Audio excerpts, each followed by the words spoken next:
before you. I don't know if in this country hari umuhanuzi unduta. there is a prophet greater than me.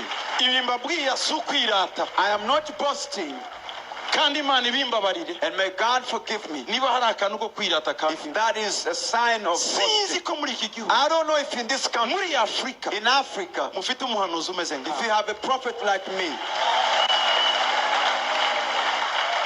Birashoboka ko azaza, maybe another one will ariko come. muri iki gihe ndiho But in this time when I leave, muzamubona, you don't have one.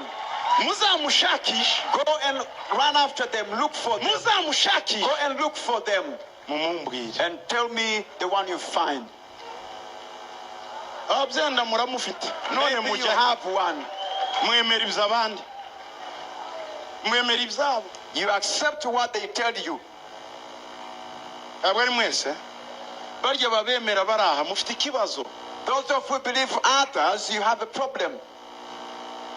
Ndababwiza ukuri, I'm telling you the truth. muzabimenya naragiye. You will know this when I'm gone.